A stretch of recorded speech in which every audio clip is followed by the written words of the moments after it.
मैंने आपको सिलेबस में यहां बताया, मैंने आपको बताया कि ज्योग्राफी एक बहुत ही वाइडर जो है वो एक्सपेक्ट क्रिएट करता है। कभी भी ज्योग्राफी को फैक्ट के रूप में मत पढ़िएगा, याद रखिएगा। ज्योग्राफी जब आप पढ़ने जाएं तो अपना न्यूज़पेपर जरूर लेकर बैठे, न्यूज़पेपर जरूर लेकर बैठे। यानी ज्योग्राफी जो है वो बहुत ही डायनामिक करंट है। इसके दो पार्ट होते हैं, स्टैटिक पार्ट ज्योग्राफी में। अब आपको समझ में आ गया होगा ज्योग्राफी एक बड़ा सिलेबस है, लेकिन मुझे इसमें प्री के लिए क्या निकालना है, मेंस के लिए कैसे जाना है, मुझे उसकी बेसिक फंडामेंटल, और इन दोनों के लिए मुझे कॉन्सेप्ट पकड़ होनी चाहिए। इसीलिए मैंने कॉन्सेप्टर बैच इसीलिए एस्टेब्लिश किया। अब आपको समझ में आ गया होगा, ठीक है। मैंने कॉन्सेप्टर बैच की, मैं उनको कॉन्सेप्ट्स की थीम बता दूंगा। मुझे पता है कि मुझे उसको सिखाना है कि हवा हाई प्रेशर से लो प्रेशर कैसे चलती है। अब एक बार मैंने उसको प्रेशर कैसे डेवलप करना होता है, या फिर ये हाई प्रेशर और लो प्रेशर सेगमेंट्स क्या होते हैं, मॉलिक्यूलर बिहेवियर क्या होता है, उनको जैसे ही एक बार ये बात पता चल गई, वो ये बहुत अच्छी तरह जानता है स्टूडेंट कि भाई अब इसके बाद मुझे चाहे वो परमानेंट विंड चलानी हो, लोकल विंड चलानी हो, सी ब्रीज चलाना हो, लैंड ब्रीज चलाना हो, मैं बहुत आसानी से, या कनाडा अमेरिका के ऊपर जो हाई प्रेशर हीट डोम बना, मैं उसको भी बता ले जाऊंगा कि एक्चुअली हाई प्रेशर में क्या हो रहा होगा, क्योंकि मेरा कॉन्सेप्ट क्लियर है। तो जब मैं कॉन्सेप्ट को क्लियर कर लेता हूं तो मेरे लिए चीजें बहुत वास्ट नहीं रह जाती। ज्यादातर स्टूडेंट इस स्टेज तक आता ही नहीं हो, तो कहता है भैया अभी मुझे ज्योग्राफी पढ़नी है, ज्योग्राफी में प्री वाली ज्योग्राफी पढ़नी है, मेंस वाली मेरे पास आते हैं बच्चे, सर प्री वाली ज्योग्राफी पढ़ाएंगे या मेंस वाली ज्योग्राफी? हंसी आती है। मैंने कहा ये तो अभी पता नहीं कहां टंगा पड़ा है, ये प्री वाली भी पढ़ेगा, उसके लिए भी पैसे देगा, ये मेंस वाली पढ़ेगा। खैर मैं इस तरह के बैच चला नहीं पाता हूं, थोड़ा सा अभी बिजनेसमैन नहीं बन पाया हूं, लेकिन कई लोग इस तरह से अपना चलो भाई ये प्री वाला पढ़ लो, ये मेंस वाला पढ़ लो, ऐसा नहीं होता है।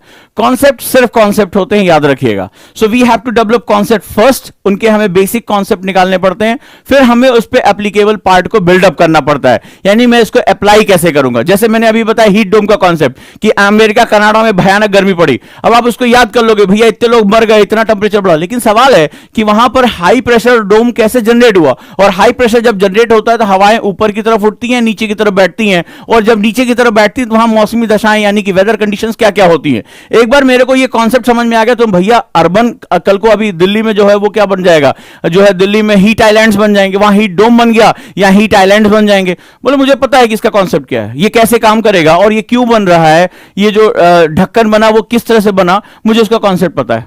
तो जब आपको कॉन्सेप्ट पता है तो आप उसको कहीं भी इस्तेमाल करिए, वो आपका अपना है। ये बात बहुत ही महत्वपूर्ण हो जाती है। चलें हम आगे।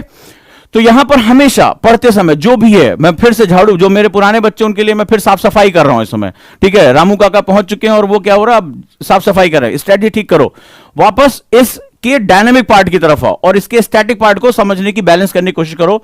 स्टैटिक और डायनेमिक को बैलेंस करना है हमें। अब जैसे मेरे एक स्टूडेंट ने अभी मैसेज किया कि सर आपने मैपिंग पढ़ाई और मैंने इस पे आर्टिकल्चर कर लिया, यही सबसे महत्वपूर्ण बात होती है। मैं ज्योग्राफी की मैपिंग कर रहा था, मैपिंग आप लोगों को लगता होगा ज्योग्राफी में होती है, लेकिन मेरा स्टूडेंट जानता है कि मैपिंग ज्योग्राफी को छोड़कर भी बहुत जगह होती है। वो IR में भी उसने यूज किया। अभी उस बच्चे ने बताया कि मैंने आर्ट एंड कल्चर इसी के बेस पे कर लिया, राइट। तो ये इसकी खूबसूरती होती है। टीचर को एक सबसे बड़ा काम होता है अपने बच्चे के अंदर इस तरह का डायनेमिज्म क्रिएट करना होता है कि वो जो बॉल को लेकर वो फास्ट बॉल भी फेंक ले, वो जो स्पिन भी मार ले, ऑफ स्पिन, लेग स्पिन सब कर ले वो। तो इसी तरह के टैलेंट, मल्टी टैलेंट को ही तो हमें आगे लेकर जाना है। मेरा प्रश्न वही है कि भाई मैं 13 लाख लोगों में से एक अपने बच्चे को अंदर घुसाऊंगा कैसे लबासना के गेट के अंदर? मेरा भी तो ख्वाब है मैं भी वहां जाऊं तो मेरा जो है वो स्वागत हो लबासना में, एक राशि स्वागत हो, है कि नहीं है? जैसे मैं गया अभी, जो आपने देखा 2 साल पहले जब मैं गया था लबासना, तो भव्य स्वागत हुआ गंगा हॉस्टल में। वहां ढेर सारे स्टूडेंट मिल गए, मार गिफ्ट विफ्ट, किसी बच्चे ने पूछा वो लबासना की टी-शर्ट आप कैसे पहनते हैं, मार सब गिफ्ट विफ्ट लेके चले आए थे वहां से। तो भैया अगली बार हमें जाना है कि नहीं जाना लबासना? इज्जत मिलेगी कि नहीं मिलेगी? वहां दरवाजे से लौट आएंगे, बताओ हैं? तो तब मिलेगी। देखो सब सारे चीज जो बाहुबल का होता है, आप किस तरह से, मेरा जब वहां मेरा स्टूडेंट होगा तो फिर क्या होगा, सारे कैडर में मेरी बाहुबल जो है वो, अरे सर आ रहे, वहां पे बिता रहे, सर आ गए, सर आ गए। तो भैया थोड़ा सा ख्याल रखो हमारा, कि हम लबासना पहुंच के थोड़ा सा हम भी चौड़े हो जाएं। चलिए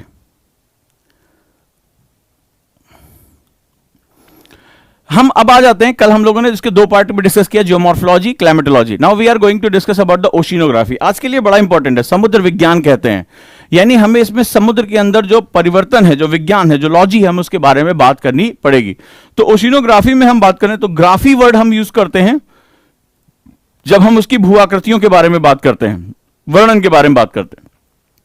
तो समुद्र विज्ञान में हम लोग सबसे पहले क्या करेंगे, major and minor ocean relief, यानी कि जो हमारे समुद्रों की स्थलाकृतियां हैं, हमें पहले लगता था कि वो कटोरे की तरह है, लेकिन अभी क्या है, उसके अंदर बहुत सी स्थलाकृतियां जो है वो पता चली हैं। तो major and minor ocean relief यानी कि आपके समुद्र के उच्चावच लिखो, इस टॉपिक को लिखते जाओ, समझ में आ जाएगा कहां कहां से क्वेश्चन आएगी। Major and minor ocean relief, समुद्र की स्थलाकृतियां।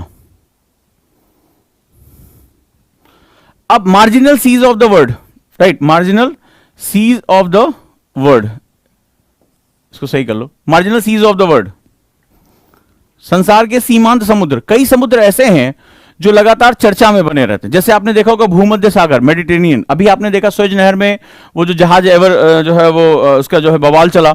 तमाम तरह के समुद्रों में तमाम तरह की जो दिक्कतें, कहीं बाउंड्री शेयर होती है, कहीं जो है वो अराल जैसे वो गायब हो गया, तो तमाम जो है वो जो चर्चा में है उसके बारे में हमें बात करनी होती है।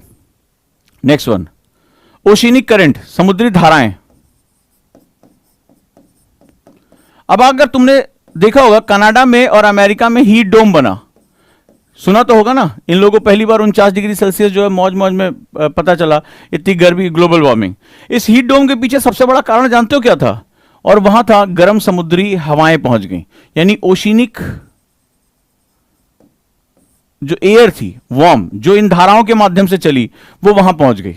ठीक है, अब गर्म समुद्री धाराओं ने वहां पर जो है एक ऐसा सेगमेंट क्रिएट कर दिया, वहां से जो समुद्री धाराओं के प्रभाव की वजह से हीट डोम का वहां निर्माण हुआ। यानी ओशिन जो है आज की डेट में ये बहुत ही इंपॉर्टेंट हो जाते हैं यूपीएससी के लिए। ये तमाम तरह की घटनाओं को जन्म दे रहा है। यूनाइटेड नेशन की रिपोर्ट कहती है कि हमारे समुद्र अब सैचुरेट हो रहे हैं, संतृप्त हो रहे हैं, अब इससे ज्यादा वो ह्यूमन एक्टिविटी को बर्दाश्त नहीं कर सकते। कहीं हम जो है ऑयल स्पिल कर देते हैं, तेल फैला देते हैं, आज उनका इतना कार्बन डाइऑक्साइड अवशोषित करने की उनकी क्षमता खत्म होती चली जा रही है, वाटर उनका एसिडिक हो रहा है, पानी उनका गर्म होता चला जा रहा है। तो इस तरह से हमारी जो पूरे जलवायु में, क्योंकि भाई 71% तो इन्हीं का डोमिनेंस है पूरी धरातल पर, और अगर इनमें डिस्टर्ब हुआ तो हमें पता है कि इसके बाद हमारे पूरे सिस्टम में क्या हो जाएगा, डिस्टर्बेंस क्रिएट हो जाएगा। तो एक्चुअली मेरा मानना है कि आज की डेट में जो सबसे ज्यादा करंट टॉपिक अगर कहीं पूछे जा रहे हैं आज की डेट में, तो इसी पार्ट से पूछे जा रहे हैं। ठीक है, ये और क्लाइमेटोलॉजी, ये दो सबसे इंपॉर्टेंट पार्ट हमारे बन जाते हैं। डन है?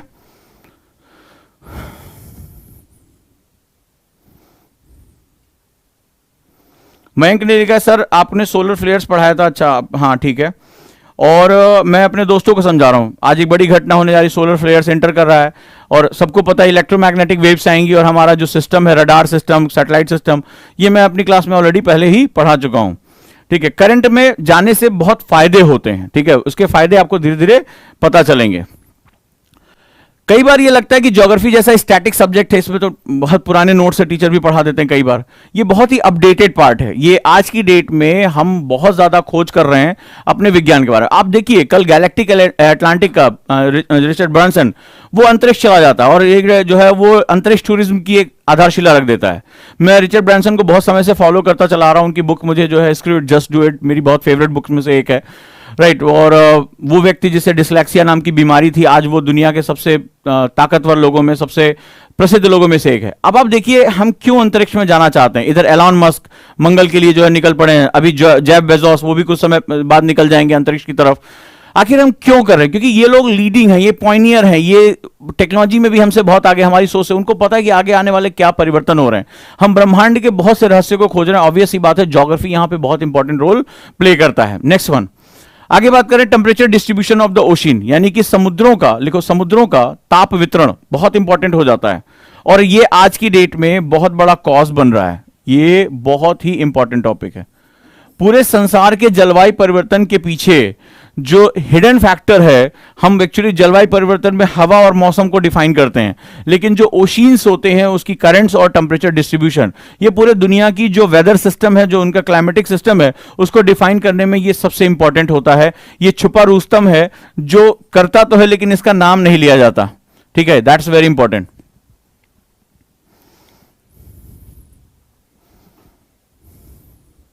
अगला ओशियन सैलिनिटी, यानी समुद्री लवणता। समुद्री लवणता,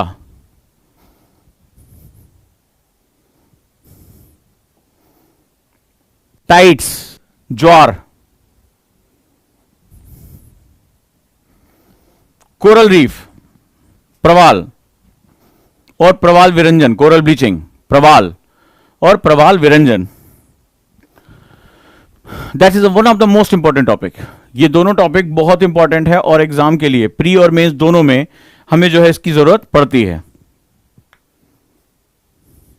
राइट, आगे चलते हैं। तो ये बेसिक हमारा फिजिकल ज्योग्राफी के पार्ट रहे, लेकिन ये मोस्ट डायनेमिक है। अब आपको क्या करना पड़ेगा, चाहे आप कहीं भी पढ़ें, it doesn't matter for me, important है कि आप करंट के साथ उसको अपने आप को अपडेट करके रखें। अब हम इसके सेकंड पार्ट पे आते हैं। जैसा मैं आपको बताने की कोशिश कर रहा था कि what to read in economic geography. अब यहां पर वर्ड आ गया इकोनॉमिक ज्योग्राफी। सवाल है कि क्यों, ठीक है, इकोनॉमिक ज्योग्राफी यानी आर्थिक भूगोल हम क्यों पढ़ते हैं, भूगोल का ही पार्ट है ये। अब हमें पता है कि आज जो मानव है वो सभी स्पेसीज में सबसे ज्यादा ताकतवर हो गया। सभी प्रजातियों में मनुष्य के पास दिमाग है, मनुष्य के पास क्षमताएं, वो सबसे ज्यादा ताकतवर लोगों में से एक है। अब मनुष्य जो है वो क्या करता है, आज की डेट में अगर हम बात करें, होमो सैपियंस जो है वो बहुत ही बुद्धिमान है, वो उसके पास अपना एक इकोसिस्टम है। जब हम मनुष्य को देखते हैं, अगर मेरे एनसीईआरटी के या मेरे पुराने ज्योग्राफी के बच्चे होंगे वो ये जानते हैं कि मनुष्य जो है एनवायरमेंट में 3 फैक्टर्स क्रिएट करता है। बहुत ध्यान से समझिएगा और आपको समझ में आएगा कि मैं यहां पर इकोनॉमिक्स और जीएस पेपर 3 तीनों की बात कर रहा हूं। पढ़ा मैं जीएस पेपर 1 रहा हूं, पूरा जीएस पेपर 3 भी होगा, ठीक है। वो कैसे होगा इसको ज्यादा ध्यान से समझें। जब हम मनुष्य को देखते हैं तो मनुष्य के 3 पार्ट हैं। ये पार्ट है नेचुरल सिस्टम का, प्रकृति ने हमें बनाया, ठीक है। हम नेचुरल सिस्टम का मतलब आपको पता होगा, इसके 4 आयाम होते हैं। कौन कौन से, लिथोस्फीयर, बायोस्फीयर, एटमॉस्फेयर और हाइड्रोस्फीयर। बिल्कुल सही है, सबको समझ में आ रहा होगा। लेकिन इसके बाद हम मनुष्य को सोचते हैं कि मनुष्य पर्यावरण का एक जो है पार्ट है, लेकिन ऐसा नहीं है। मनुष्य आज बहुत बुद्धिमान है, बहुत ताकतवर है, टेक्नोलॉजी उसका जो है वो मास्टर है, उसके पास हर चीज है। आज वो अंतरिक्ष में चला जा रहा है पर्यटन करने के लिए। तो मैंने आपको बताया था कि मनुष्य का पर्यावरण होता है, का पर्यावरण का, of human, environment of human, हाँ, बोलो,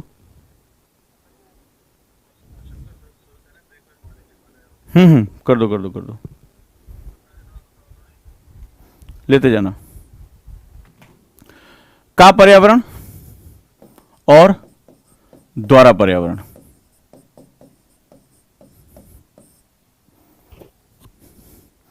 द्वारा, राइट, यानी ऑफ एंड बाय। ये जो 2 सेगमेंट होते हैं वो एक नए इकोसिस्टम को जनरेट करते हैं। ये बड़ा इंपॉर्टेंट हो जाता है। मनुष्य का पर्यावरण, ऑफ ह्यूमंस, मनुष्य द्वारा, बाय ह्यूमंस। ये जो दोनों होते हैं, जैसे काक पर्यावरण मतलब हमारा रिलीजन क्या है, हमारा इकोनॉमिक सिस्टम क्या है, हम किस तरह से परिवार कम्युनिटीज से आए हुए हैं, ठीक है, हमें किस तरह की एजुकेशन मिली हुई है। द्वारा वो जितने भी इंफ्रास्ट्रक्चर बना रहा है, रोड, पुल, ठीक है, ये स्कूल्स, बड़े बड़े डैम्स, ठीक है, नदियों को रोक रहा है, तो ये जो है मनुष्य के द्वारा बनाया गया अपना उसका जो है पर्यावरण होता है। हम लोग अपने हमें हमारे घर में पंखा, कूलर, एसी, ठीक है, सुख सुविधाएं, फ्रिज, टीवी, ये सब कुछ हमारे पास होती हैं। ये हमारे द्वारा बनाई गई और हमारा पर्यावरण है। भाई हमें ठंडा पानी पीना है, हमें फ्रिज की जरूरत पड़ेगी, हमें जो है पंखा चाहिए, एसी चाहिए, कूलर चाहिए।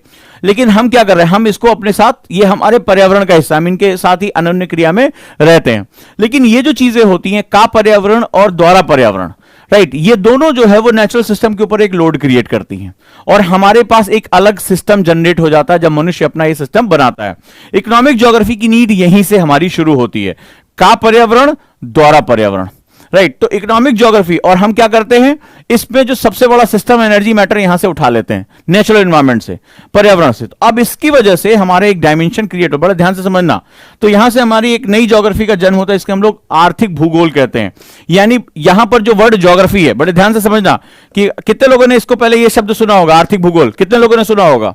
मुझे ईमानदारी से बताइए कि आर्थिक भूगोल शब्द कितने लोगों ने इससे पहले पढ़ा या सुना है? इकोनॉमिक ज्योग्राफी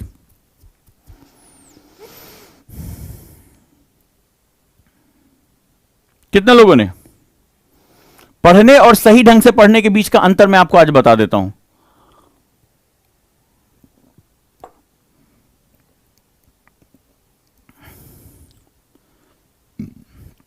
पढ़ा है?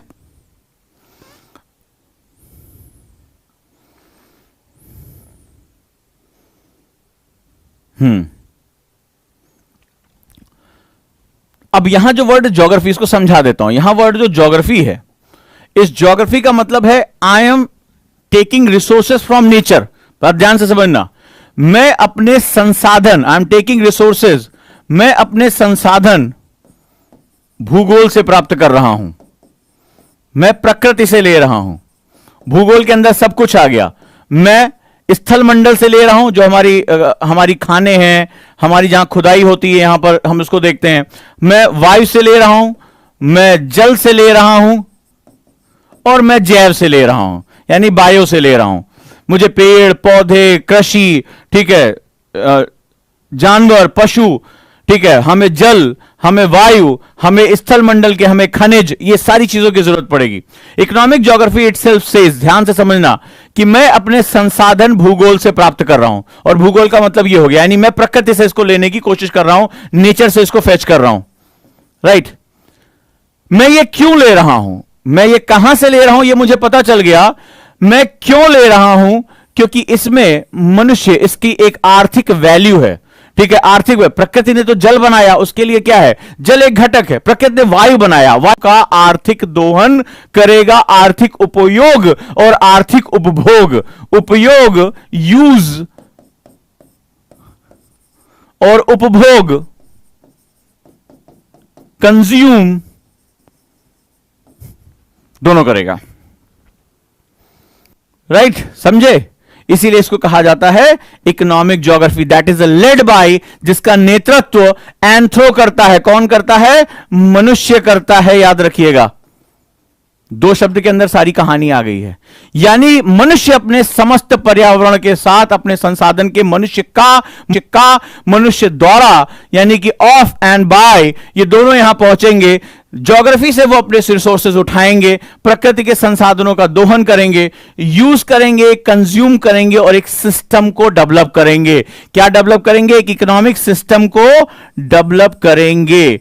इकोनॉमिक का मतलब होता है जिसका मूल्य निर्धारण किया जा सके। क्या किया जा सके? जिसका मूल्य निर्धारण, यानी प्राइस डिटर्मिनेशन किया जा सके, जिसको खरीदा और बेचा जा सके, जिसका एक इंगित मूल्य हो सकता है। फॉर एग्जाम्पल, जैसे एक छोटा सा एक एग्जाम्पल दे, आप जहां क्लास कर रहे हैं, अगर उसके नीचे आपको ज्ञात ही नहीं है और उसके नीचे तेल का एक कुआं है, तेल, जो अभी आपको पता होगा पेट्रोल के क्या दाम है, हिंदुस्तान में कितनी कीमती चीज है, लेकिन आप उसके बारे में ज्ञात नहीं है, आप उसका यूजेस नहीं कर सकते हैं, आपको टेक्नोलॉजी नहीं पता है, तो वो आपके लिए क्या है? मूल्यविहीन है। लेकिन कल को आपको पता चल जाए तेल कैसे निकालते हैं और आपको तेल के खजाने के बारे में पता चल जाए, आप उसका मूल्य निर्धारित कर सकते हैं। आप एक बहुत ही, एक उसका उपभोग और उपयोग दोनों कर सकते हैं। समझ में आया?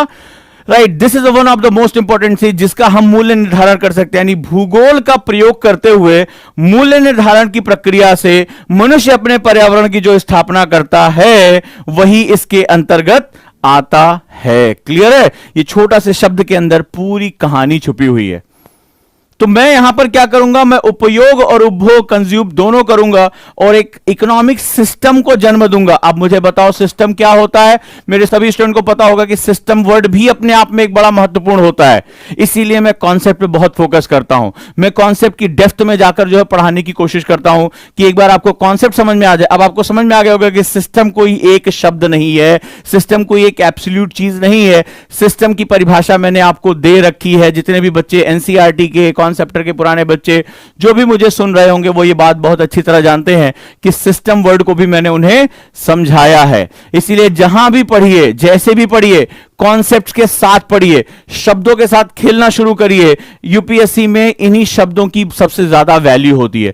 जिस शब्द का उपयोग करें, आप उसके बारे में समझें कि मैं इसका इस्तेमाल क्यों कर रहा हूं और इसके पीछे की थीम यानी धारणा क्या है। सिर्फ फैक्ट्स को रट लेने से यूपीएससी में आप उन लोगों को हटाकर अपनी जगह नहीं बना पाएंगे, क्योंकि जो आप रट रहे हैं वही आपका कंपटीटर भी रट रहा है। लेकिन रटने के बीच में जो समझ का फर्क होता है, वही आपके लिए जगह तय करेगा, लबासना का गेट खोलेगा। नहीं तो इस पूरी भीड़ का हिस्सा बने रह जाओगे। बाल पहले ज्यादा होंगे, धीरे धीरे झड़ने शुरू हो जाएंगे, कम हो जाएंगे, उम्र बढ़ जाएगी, दाढ़ी सफेद हो जाएगी, और एक दिन अपना बोरिया बिस्तर लेकर अपने गांव वापस लौटकर चौराहे बैठ के कहानियां सुनाओगे, बाबू हम भी मुखर्जी नगर में 5 साल रह के तैयारी किए हैं।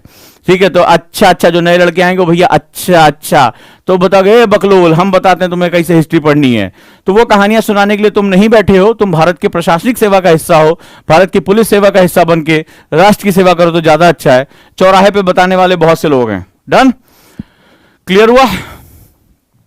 तो बेसिकली हम इसमें सबसे पहले 3 फैक्टर्स को पढ़ते हैं। अब जरा ध्यान से समझो, ठीक है, ध्यान से इसको समझो क्या है। हम इंडस्ट्री मिनरल्स यानी कि हम लिथोस्फीयर से जो प्रकृति हमें खनिज दे रही है, जो हमें तत्व दे रही है, जो हमें अयस्क ओर दे रही है, सबसे पहले वही मेरे लिए संसाधन है। अब मैंने बार बार एक वर्ड यूज किया, मैं प्रकृति से अपने संसाधन लेता हूं। ज्योग्राफी इकोनॉमिक्स के लिए संसाधन मुहैया कराता है, रिसोर्स मुहैया कराता है। मेरा कोई भी स्टूडेंट यहां पर होगा तो तुम्हें पता होगा कि मैंने इस शब्द को बड़ी सावधानी के साथ प्रयोग किया है। मुझे जल्दी से बता दो रिसोर्स का मतलब क्या होता है, रिसोर्स जरूरी क्यों होते हैं। मैंने अभी अभी एक जो है वो सेगमेंट इस्तेमाल किया। कितने लोग मुझे बता सकते हैं रिसोर्स क्या होता है और कैसे काम करता है? संसाधन, व्हाई इट इज इंपॉर्टेंट, क्या है ये? संसाधन है। ये लोहा, कोयला, पेट्रोलियम, मैग्नीज, ये सब भूगोल में क्यों पढ़ रहे हो? क्यों पढ़ रहे हो? ये क्यों सबसे ज्यादा इंपॉर्टेंट है मेरे भाई? नहीं तो रटते रहो कि यहां कोयला पाया जाता है, यहां सोना पाया जाता है। तो ज्योग्राफी को सिर्फ ज्योग्राफी के रूप में पढ़ पाओगे, ज्योग्राफी को economics, society, IR, internal security, ethics में नहीं पढ़ पाओगे। बात याद रखना, मैं तुमसे मना नहीं कर रहा हूं, तुम जो पढ़ रहे हो, तुम्हारे जो टीचर पढ़ा रहे बिल्कुल सही पढ़ा रहे हैं, लेकिन सिर्फ ज्योग्राफी को ज्योग्राफी के तौर पर ही पढ़ पाओगे। फिर अभी ज्योग्राफिया कब खत्म होगी, हिस्टेरिया कब खत्म होगी, ठीक है, साइंसवा कब शुरू होगा, आप इसी के बारे में बात करते रहोगे। लेकिन ज्योग्राफी के कॉन्सेप्ट, थीम, ओवरलैपिंग टॉपिक्स कौन कौन से हैं वहां पर आप नहीं पढ़ पाओगे। जब तक इस क्यों वाई के साथ खेलना आप नहीं शुरू करते तब तक ये आपके लिए पॉसिबल। तो कैसे पढ़ना चाहते हो, हिस्टेरिया, साइंसवा, या जो है कि दिस इज द कॉन्सेप्ट, इसको मुझे ओवरलैप करना है, this is the resource and I will utilize in the different segments of subjects. अब आप तय कर लो, समय लगना है, ज्यादा रगड़ोगे तो ज्यादा समय लगेगा उसमें, ठीक है, स्मार्टली काम करोगे तो कम समय में आउटपुट ज्यादा दे पाओगे। तुम तय करो कि हिस्टेरिया पढ़ना है कि ज्योग्राफिया पढ़ना है या ओवरलैपिंग टॉपिक्स पढ़ने हैं। Yes, good good good good, answer आ रहे हैं। यस निकिता, वंडरफुल बेटा। अरे ये देखो मेरी क्लास निकल कर आ रही है, good. Resources are the utmost condition for the value addition in any economy. किसी भी अर्थव्यवस्था में मूल्य वर्धन करने की अपरिहार्य शर्त होती है, ठीक है, संसाधन से ही हम वैल्यू एडिशन। वंडरफुल, जिन बच्चों ने जवाब दिया, I am proud of you. Value addition इसी के माध्यम से होता है। और वैल्यू एडिशन क्या होता है, क्वेश्चन पे क्वेश्चन निकलेंगे। सारी अर्थव्यवस्थाएं संसार की वैल्यू एडिशन के लिए काम करती है, मूल्यवर्धन के लिए काम करती है। इकोनॉमिक्स का टीचर पढ़ाता है, ज्योग्राफी का टीचर तुमसे कह रहा है कि यही सत्य है। इकोनॉमिक्स के टीचर में यहां जाकर दोबारा पढ़ने की आवश्यकता नहीं, यहीं पर उसको खत्म कर सकते हो। तो सबसे पहले हमारा जो पार्ट 1 है वो हमारे रिसोर्सेज के बारे में बात करता है, which is the utmost condition for the value addition. बिना, अगर जैसे आज की डेट में संसाधन क्या है, अगर तुम्हारे पास इंटरनेट पैक नहीं होता, ये जो मोबाइल फोन स्मार्ट नहीं होता, क्या तुम मेरी क्लास को सुन पाते? नहीं सुन पाते। क्या मुझे देख पाते? नहीं देख पाते। तो अगर इसको तुम पढ़ रहे हो, नई चीज सीख रहे हो, आज तुमने इकोनॉमिक ज्योग्राफी क्यों कहते हैं, मनुष्य का एनवायरमेंट क्या होता है, आज आपने अगर सीखा है तो ये वैल्यू एडिशन है। तुम्हारा आज का दिन कल के दिन से ज्यादा अच्छा है, क्योंकि आज तुमने एक नया कॉन्सेप्ट सीखा है। तो अगर आज तुमने सीखा है तो ये तुम्हारा क्या है, वैल्यू एडिशन है। तुम एक जो है मूल्यवान वस्तु में कन्वर्ट या मूल्यवान व्यक्ति में कन्वर्ट होते चले जा रहे हो। तो this is known as value addition. कल मैं एक नई चीज सीखूंगा, मेरा कल का दिन आज से ज्यादा अच्छा होगा। तो यहां पर जो है हम लोग इसको वैल्यू एडिशन कहते हैं। और कोई भी अर्थव्यवस्था, जो अर्थव्यवस्था होती है वो गतिशील कॉन्सेप्ट होती है, डायनेमिक कॉन्सेप्ट होता है। समाज, अर्थव्यवस्था, राजनीति, ये तीनों हमेशा गतिशील बने रहते हैं। वैल्यू एडिशन की हमेशा यहां डिमांड होती है। अगर नहीं होती, मैं पॉलिटी से जोड़ता हूं, अगर नहीं होती तो हमें संविधान बनाने के बाद इतने संशोधन करने की आवश्यकता नहीं होती, इतने अमेंडमेंट्स हम नहीं करते। इतने ज्यादा अमेंडमेंट्स हम कर चुके हैं। वो सुधार हमने क्यों किए अपने कॉन्स्टिट्यूशन में? क्योंकि हमें पता था कि हमें वैल्यू एडिशन करना है। सुधार का मतलब ही होता है वैल्यू एडिशन। कल जब एलजीबीटी को राइट्स नहीं थे, हमने एलजीबीटी कानूनों को बदल के राइट्स दिए। कल जो है ट्रांसजेंडर्स को राइट नहीं थे, हमने ट्रांसजेंडर्स को राइट दिए। हम आज राइट टू प्राइवेसी की बात कर रहे हैं, संविधान के निर्माण के समय इसके बारे में हम बात नहीं कर पा रहे थे। तो हम लगातार जो है वो, जो अगर हम अपने संविधान में भी अगर संशोधन कर रहे हैं और हम नए कानूनों को लेकर आ रहे हैं, पुराने कानूनों को क्रैश कर रहे हैं, उसको हटा रहे हैं, तो उसके पीछे सबसे बड़ा कारण है कि पॉलिटी यानी राज व्यवस्था भी वैल्यू एडिशन पर ही चलती है। इस संसार में हर चीज जो प्रगतिशील है, जो आगे जा रही है, चाहे वो समाज हो, राजनीति हो, अर्थव्यवस्था हो, कोई भी चीज हो, चाहे वो हमारे प्राकृतिक संसाधन हो, सभी वैल्यू एडिशन यानी कि मूल्यवर्धन के सिद्धांत को ही फॉलो करते हैं। राइट? तो ये रहा हमारा संसाधन। इसका उपयोग करके मैं अपनी अर्थव्यवस्था में मूल्यवर्धन का काम करूंगा। अर्थव्यवस्था का सबसे बड़ा हिस्सा भारत के लिए 55% आबादी की बात कर रहा हूं। भारत की आधे से ज्यादा आबादी जो है वो कृषि पर आधारित है। तो ऑब्वियस सी बात है कि सबसे पहला और सबसे बड़ा सेगमेंट का जो वैल्यू एडिशन होगा वो हम कहां करेंगे? एग्रीकल्चर में करेंगे। बवाल मचा हुआ है कि नहीं मचा हुआ देश में? कृषि आंदोलन, फलाना आंदोलन, कल बीजेपी नेता को जो है वो पकड़ के रख लिया किसान आंदोलन में।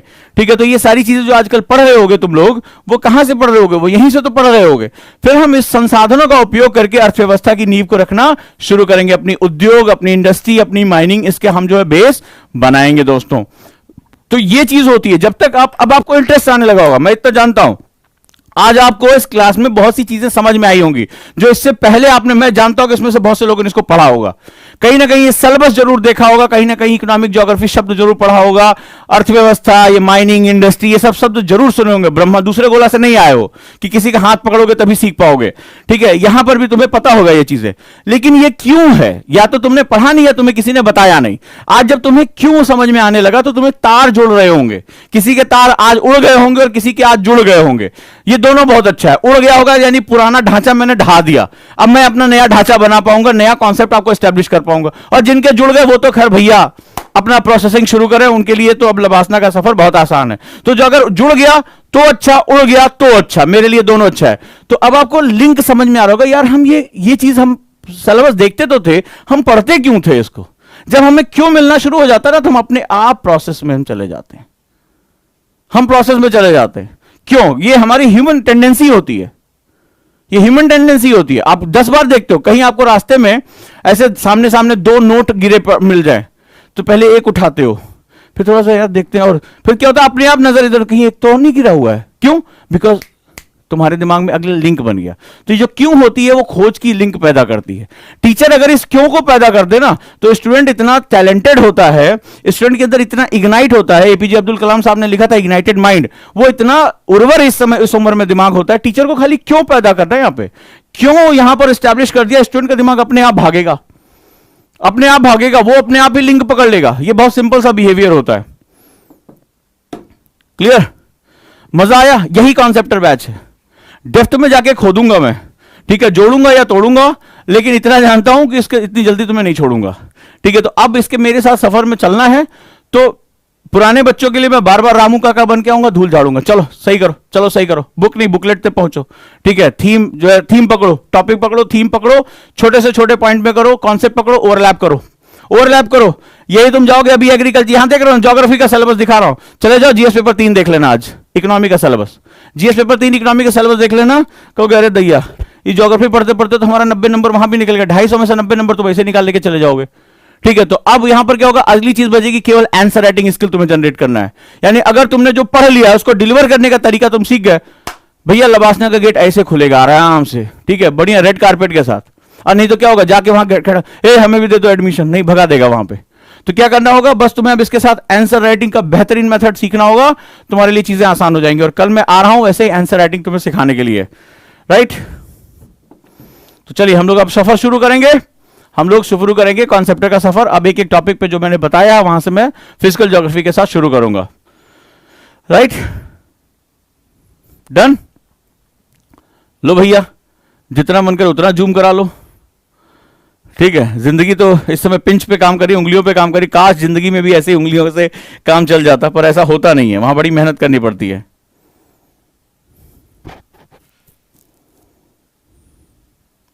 एनसीईआरटी के बच्चों को वैसे भी कॉन्सेप्टर लेना चाहिए। एनसीईआरटी एक टेस्ट है, तुमने यूपीएससी का टेस्ट कर लिया। कई बार कहते कुछ लोग होते हैं जिनको भरोसा होता है। एनसीईआरटी बैच क्या है ऐसे समझ लो, जो मैंने तो उसमें क्या होता है, कई बार जैसे हम जो होते हैं, हमें पता है दाल चावल है, तो गए वो गरम गरम भी गप से खा लिया, भूख लगी है। लेकिन जिसने जिंदगी में पहली बार वो डिश ना ली हो, कभी चखा ना हो, तो क्या होता है, पहले धीरे से देखते हैं कैसा होगा, तीखा होगा, मीठा होगा, नमकीन, ऐसे होता है ना, ऐसे तो हम खाते हैं। ठीक है, कभी वो टेस्ट नहीं किया, किसी ने बताया कि दिस इज XYZ या रेटाटुली स्पेनिश पास्ता, तब पता नहीं यार, बाप दादाओं ने भी नाम नहीं सुना उसका, तब क्या होता है, उसको हल्का सा टेस्ट करके, एनसीईआरटी बहुत हल्का सा टेस्ट करके देखा है। ये यूपीएससी नहीं है, वो हमें ठीक है, अच्छा लग रहा है एनसीईआरटी, मतलब इसका टेस्ट अच्छा है, इसको पूरा खाया जा सकता है। तो उसके बाद तुम्हें इस सफर को अगला प्लान करना होगा, तुम्हें इस सफर को कैसे आगे लेकर जाना है। ठीक है, ये डेस्टिनेशन नहीं है, ये तुम्हारे सफर की शुरुआत है। जैसे हमें खाना खाते हैं ना, कैसा है, इसका टेस्ट कैसा है, तो हम अच्छा लग रहा है, तो अच्छा लग रहा है, फिर भक्के से पूरा चम्मच मुंह बोले लगाओ लगाओ, प्लेट लगाओ, बढ़िया मजेदार है। तो this is NCERT is all about the spicy taste and concept is all about लगाओ खाना लगाओ। ठीक है, तो हमें तो भैया आज पूरा भरपेट के खाना है, तो this is all about that, because यहां पर वो टाइम टेकिंग प्रोसेस है, मैं समय ले रहा हूं, मुझे कोई जल्दी नहीं है इसके साथ।